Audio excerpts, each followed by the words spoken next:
The plan is simple. Your fabulous travel advisor has covered it all, from how to make the most of early park admission to navigating Epic Universe for the first time. It's nearly go time, and he or she just sent over your e-documents, and your excitement level is somewhere between caramel apple sugar rush and front row Velocicoaster. You open the Universal Orlando app again just to peek at everything, and there it is. A friendly little message encouraging you to link your tickets and hotel a few weeks ahead. You tap the button, type in your confirmation code, and nothing. Is it you? Is it Universal?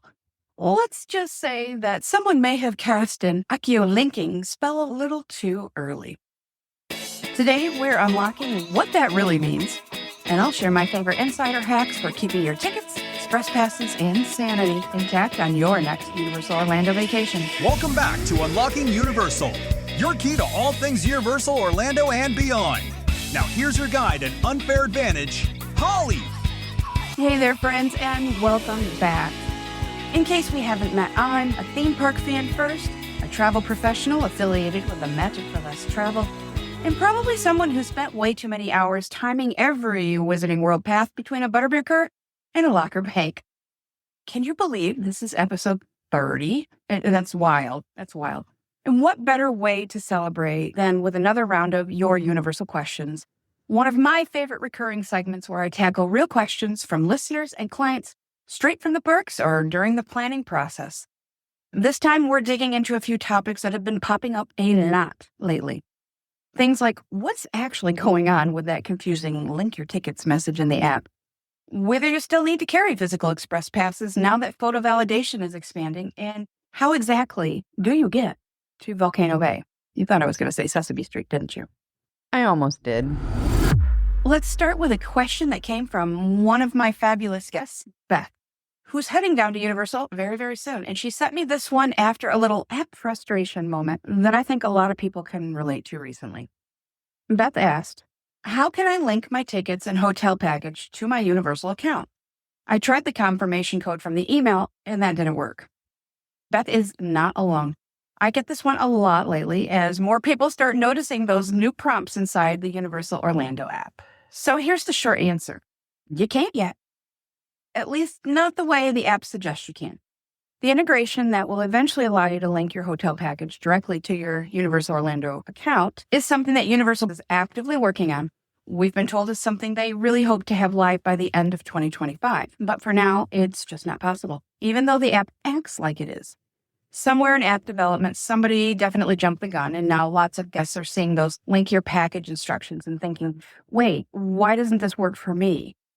It's also worth noting that Universal's system works differently than Walt Disney World's. At Disney, you can link everything together through your My Disney Experience account, hotel, tickets, dining, the whole shebang. But Universal has to handle things a bit differently because their hotels are operated by Loews, if you remember. They're not owned directly by Universal.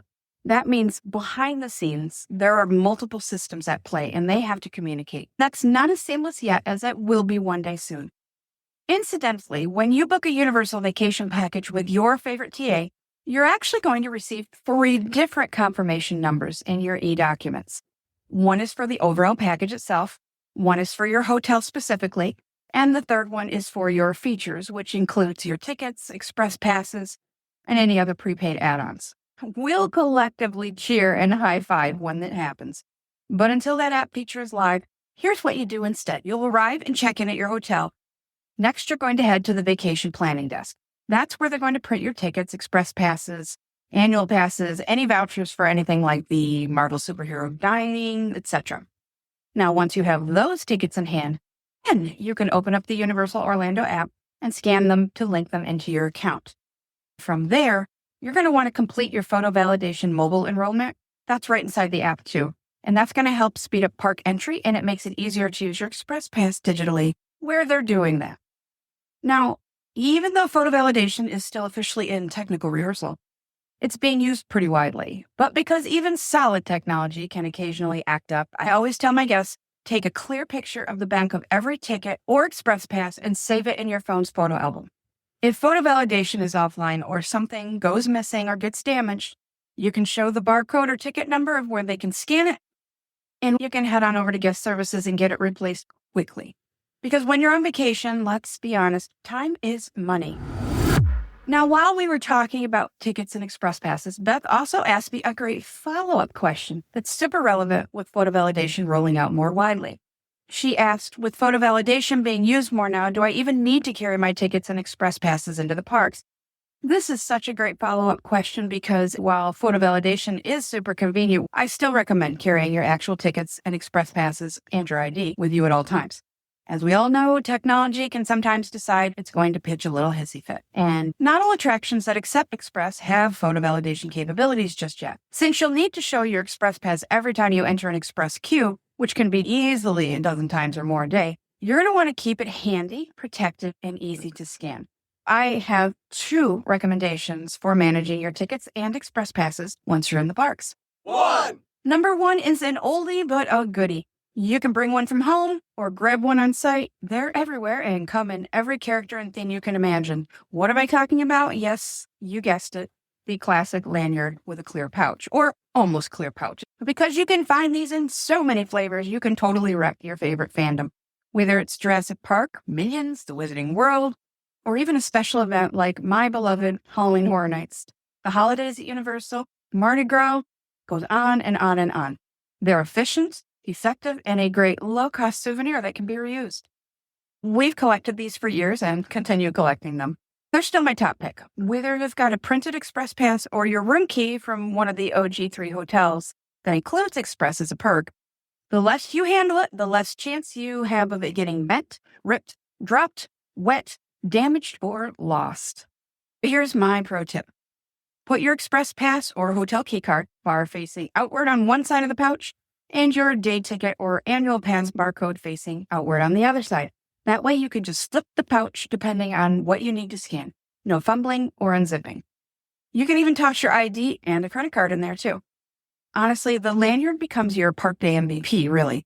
It keeps everything you need right at your fingertips, and you can skip carrying a full bag if you want to travel light, and that's really the best way to go at Universal. Easy breezy. 2. Now, my second recommendation is a little bit newer, basically because it wasn't even possible until smartphones became the norm. What was that, like 2007, 2010, something like that. But it's one of my favorite hacks, so lean in. What you want to do is take that clear photo of your Express Pass that you already took and make that picture your phone's lock screen wallpaper. That way, all you have to do is wake up your phone and hold it out to be scanned. Boom. No digging through the app, no unlocking your phone, wasting your battery, no swiping around looking for the photo, no waiting for it to load if the Wi-Fi is not cooperating. It's super quick and it works beautifully most of the time. Just remember, it's meant to be an addition, not a replacement. Always have your physical tickets or Express Passes safely with you somewhere, just in case your technology decides to take a nap that day. One more tip, keep what you carry in the parks to an absolute minimum. Unlike Disney, where you can bring a full expedition backpack on most rides, Universal's a little different.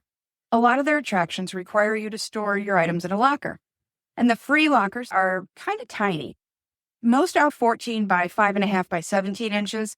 So even those little mini backpacks that everybody's wearing, if you have one on the bigger side of those, or you have a small one and it's full of stuff, it's not going to fit in the locker. You can absolutely rent a larger locker if you need to, but if you'd rather skip that, just start with what you truly need for the day, like your ticket medias, your ID, your phone, which I put my phone on a lanyard and carry that so I don't leave it somewhere or drop it in the water. A credit card for purchases, and a small thing of sunscreen, and that is for your body and your lips, my friend. Let's not forget our lips. We can dive into lockers and all different options in another episode, but for now, the big takeaway is keep it simple, stay organized, and use a system that keeps your tickets safe and easy to access. All right, next question comes from Jess, who asks, what's the best way to get from my Universal Orlando hotel to Volcano Bay? I kind of love this question because the answer really depends on where you're staying. And it's one of those little details that can really make your morning or whenever at Volcano Bay so much smoother. If you're staying at Universal's Cabana Bay Beach Resort, you have it made. Cabana Bay has its own dedicated entrance just for Cabana Bay guests, and it's one of the best kept secrets on property. It's literally less than 5 minutes from Cabana Bay to boom, you're inside Volcano Bay. No shuttles, no transfers, just pure vacation ease. Now, if you're across the street at Aventura Hotel, Los Sapphire Falls Resort, or a little further down at Lowe's Royal Pacific Resort, I recommend taking the walking path to Volcano Bay. The walk itself is beautiful. You'll pass lush landscaping, get some amazing views of Krakatoa, that's the massive volcano centerpiece of Volcano Bay. It's not a long walk, and it's a super chill way to start your day. For everyone else, there's a complimentary shuttle system, of course, which works really well once you understand how it's set up. The first shuttle takes you to the transportation hub, where you'll transfer to a dedicated Volcano Bay bus. That's the best option if you're staying a bit farther away from Volcano Bay itself. So resorts on the North Campus like Corvino Bay, Hard Rock Hotel, the Endless Summer Resorts, Surfside and Dockside, or any of the new South Campus hotels, Stella Nova, Terra Luna, or Helios Grand. If you're at Hard Rock Hotel, you've got a couple of options, actually. You can take that quick 5-minute walk into City Walk, go down the escalator to the right-hand side of the hub, hop in your Volcano Bay shuttle from there, or you can catch the bus right from Hard Rock that goes to the hub and transfer from there. It really just depends on what kind of day you're having, relaxed or ready to go. And of course, there's always rideshare if you want to skip the hub entirely. It's a quick and affordable option. So the big takeaway is Cabana Bay, guests, you're walking, baby. Aventura Sapphire Falls Royal Pacific, you're also walking. It's just a little bit farther. And everyone else, hop a shuttle or take a rideshare.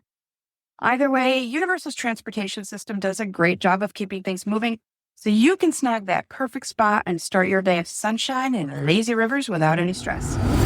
And there you have it, 3 questions, 3 answers, and hopefully a few aha moments that'll make your next Universal Orlando trip just a little bit smoother. I've already got some great listener questions lined up for the next Your Universal Questions episode, including one about early park admission and everyone's favorite flying motorbike. So make sure you're following Unlocking Universal wherever you get your podcasts so you don't miss it. And if this podcast has helped you out, tap those 5 stars faster than you can scan your Express Pass.